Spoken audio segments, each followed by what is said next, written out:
C'est toi qui nous appelles, Seigneur Jésus, sur ton chemin de lumière et de vie. Donne-nous de te suivre, Seigneur Jésus, dans la foi, dans l'amour. Dieu ne tente personne. Bien-aimés dans le Seigneur, que la grâce de notre Seigneur Jésus-Christ abonde dans chacune de nos vies. Ce matin, nous demeurons dans la lettre de Saint Jacques que l'Église nous donne de lire et de méditer depuis hier. Saint Jacques nous exhorte sur la tentation et le péché. Il nous rappelle que Dieu ne tente personne. Le péché, mon péché, ne vient que de moi et de mes convoitises. En effet, il est facile, lorsqu'on est tombé, lorsqu'on a péché, d'accuser les circonstances, les autres, le monde. Lorsque je me mets en colère, je peux dire que ce sont les personnes autour de moi qui m'ont énervé. Je peux même accuser les événements qui m'ont poussé à la tentation. Si tel événement n'est pas arrivé, j'aurais fait comme si ou comme ça. S'il ne m'avait pas dit si, je n'aurais pas répondu ça. Si je n'avais pas eu ce problème, je n'aurais pas pris cet argent, etc. Cette stratégie qui vient de Satan et qui nous empêche de nous questionner nous-mêmes, de nous remettre en question, nous empêche de nous convertir. En effet, si les autres, si Dieu, si les circonstances sont toujours responsables de nos déboires, de nos chutes, alors nous n'avons rien à faire. Nous ne sommes pas responsables. Saint Jacques nous interpelle aujourd'hui sur notre responsabilité. Notre péché vient de notre convoitise. C'est du dedans du cœur que proviennent les mauvaises pensées et toutes sortes de mal, nous dit Jésus dans Marc 7, 21. J'ai toujours le choix au départ du péché. Généralement, le bien et le mal me sont présentés. Mais c'est moi qui choisis le mal. C'est moi qui m'engage sur la mauvaise voie. Si je n'ai pas prié ce matin, c'est peut-être parce que ce n'est pas encore très important pour moi. Face à la colère, je peux me calmer. Je peux choisir la voie de l'humilité, de la douceur. Je peux choisir l'honnêteté et la confiance en Dieu plutôt que la corruption. Mais souvent, j'ai un profit à tirer. L'orgueil, le pouvoir, les gains matériels, etc. Que faut-il faire? Avoir l'humilité de reconnaître que je suis à l'origine de mon péché, de ma faiblesse, de mes attachements désordonnés, m'ont poussé à faire ce que Dieu ne veut pas. Ensuite, éviter les situations de tentation et travailler mes attachements. Suis-je trop attaché à l'image que j'ai de moi-même? Pourquoi ne puis-je pas, comme Jésus, accepter d'être humilié de temps en temps? Suis-je trop attiré par le pouvoir et l'argent? Qu'est-ce qui m'entraîne au péché?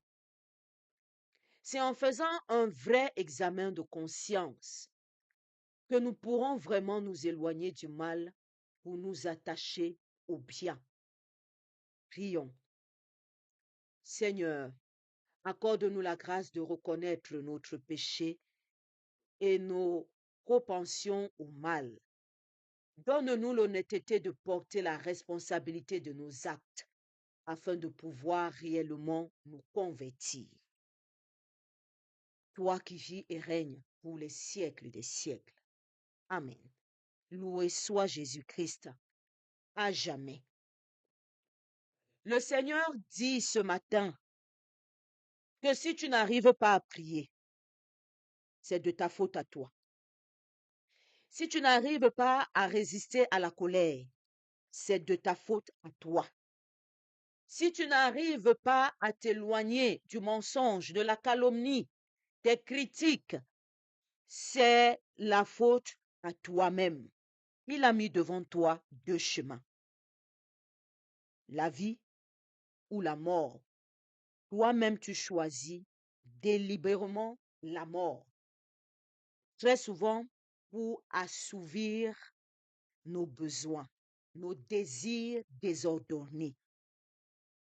Alors, arrêtons d'accuser les autres. Arrêtons d'accuser les événements. Arrêtons d'accuser le climat. Arrêtons d'accuser le réveil.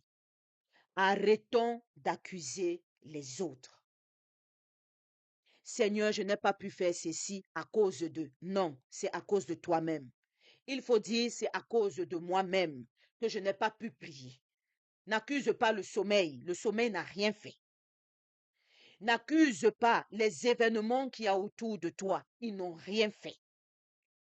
N'accuse pas le mauvais climat qu'il y a dans ta maison ou autour de toi. Seigneur, les gens autour de moi m'énervent. C'est à cause de ces gens, tellement ils m'énervent que je n'ai pas pu prier. Seigneur, tu vois la maladie là, elle m'énerve. À cause de cette maladie là, je n'ai pas pu te prier ce matin. À cause de mon humeur, de ma maladie, de ce que je traverse, j'ai été maladroit envers mon prochain. Ton prochain vient te voir. Tu te déverses sur lui et tu accuses ton humeur. Que c'est mon humeur. On m'a énervé là-bas, c'est pour cela que je suis venu déverser ma tension ici. Arrête d'accuser les autres. C'est de ta responsabilité de choisir toujours et encore le bien. C'est toi-même qui choisis le mal. Je vous ai dit et je le répète, le mal n'a aucun impact dans ta vie. Il met devant toi la séduction. C'est toi-même qui choisis de succomber à la séduction du mal. Il ne peut pas te toucher. Il n'en a pas l'autorité. C'est toi-même qui lui ouvre grand la porte de ta maison. Ce n'est pas le voisin ou alors la grand-mère qui est assise au village. C'est toi-même qui n'as pas scellé ta porte par la prière. C'est toi-même qui n'as pas sécurisé ta vie par la prière.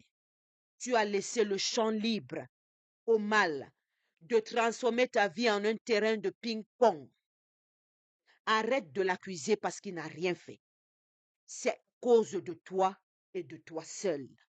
C'est ce que le Seigneur te dit aujourd'hui. Parce que nous sommes des champions pour accuser le climat, les événements et tout ce qu'il y a autour de nous. On oublie que c'est nous-mêmes qui vivons notre vie. Ce n'est pas le climat. Si ton frère t'a énervé, tu peux choisir de ne pas t'énerver et de ne pas entrer en colère. Si tu entres en colère, ce n'est pas à cause de ton frère, mais à cause de toi-même. C'est toi-même qui as choisi la voie de la colère. Ce n'est pas ton frère qui t'a dit choisis la voie de la colère. Si ton frère t'a offensé, t'a humilié, que tu refuses de le pardonner, ce n'est pas à cause de lui, c'est à cause de toi-même, qui refuse d'emprunter le chemin de la conversion, le chemin du pardon et de la réconciliation. Tu dis au Seigneur, je ne suis pas prête. Il m'a trop énervé. Si je n'arrive pas à le pardonner, c'est parce qu'il m'a tellement énervé que je n'en peux plus. C'est à cause de toi. Parce que le mal, il ne va pas changer sa couleur pour tes beaux yeux. Il va continuer ce qu'il sait faire le mieux, créer le dégât, provoquer, attaquer. À toi de choisir de continuer à faire le bien. Parce que Jésus nous a montré que le mal ne triomphe jamais. C'est nous qui lui concédons ses victoires en succombant à sa tentation. Mais si on choisit le bien, il ne pourra jamais crier plus fort que le bien. Il ne pourra jamais crier plus fort que l'amour. Arrêtons aussi de récriminer contre Dieu. C'est à cause de Dieu ceci. Dieu veut me tenter. Jacques nous dit aujourd'hui, Dieu ne tente pas l'homme. En te mettant à l'épreuve pour vérifier la valeur de ta foi, il ne te tente pas. Parce que Dieu ne fait pas le mal. Dieu est pour le bien à tous les points. Dieu ne peut pas poser un acte de mal. Ce n'est pas possible.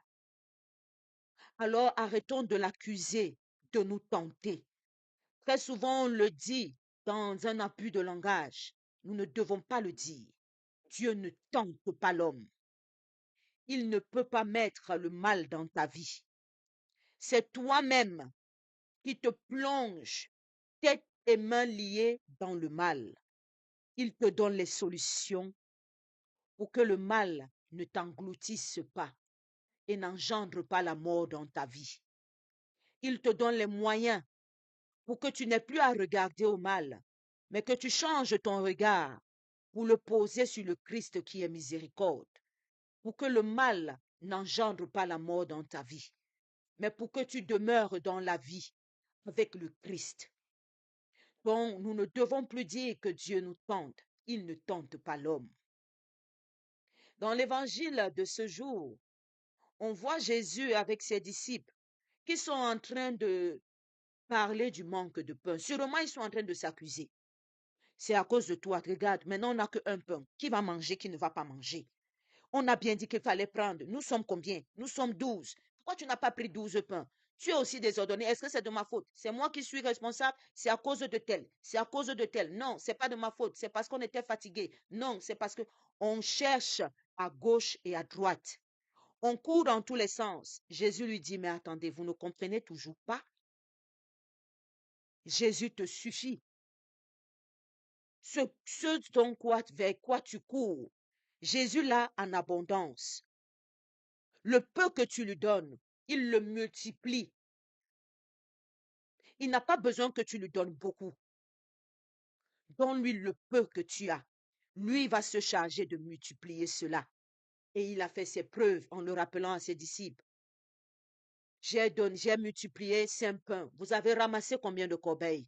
J'ai multiplié 7. Vous avez ramassé combien de corbeilles pleines? Vous ne comprenez toujours pas pourquoi vous vous attardez sur ce manque de pain et vous vous accusez les uns les autres. Et c'est ce que nous faisons d'habitude dans notre vie. On s'accuse les uns les autres. On cherche le bouc hémisphère de notre problème. C'est elle, c'est elle, c'est elle. Au lieu de nous contenter du peu que nous avons et de le confier à Jésus.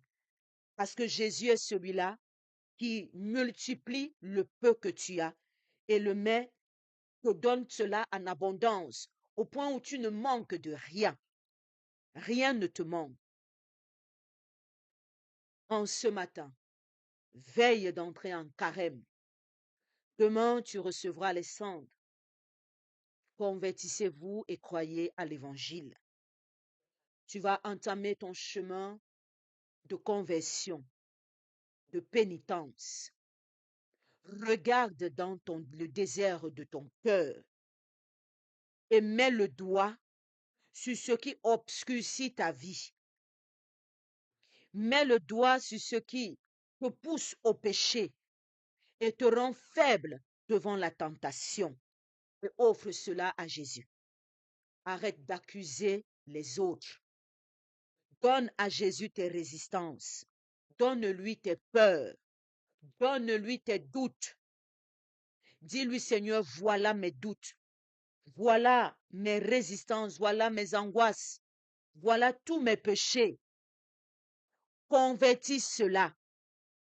Que ce soit des sources de force et de croissance spirituelle pour moi. Au lieu que cela n'engendre la mort dans ma vie, que cela engendre plutôt la conversion et la vie éternelle. Loué soit Jésus-Christ à jamais. Bénissons le nom du Seigneur. Nous rendons grâce à Dieu. Amen.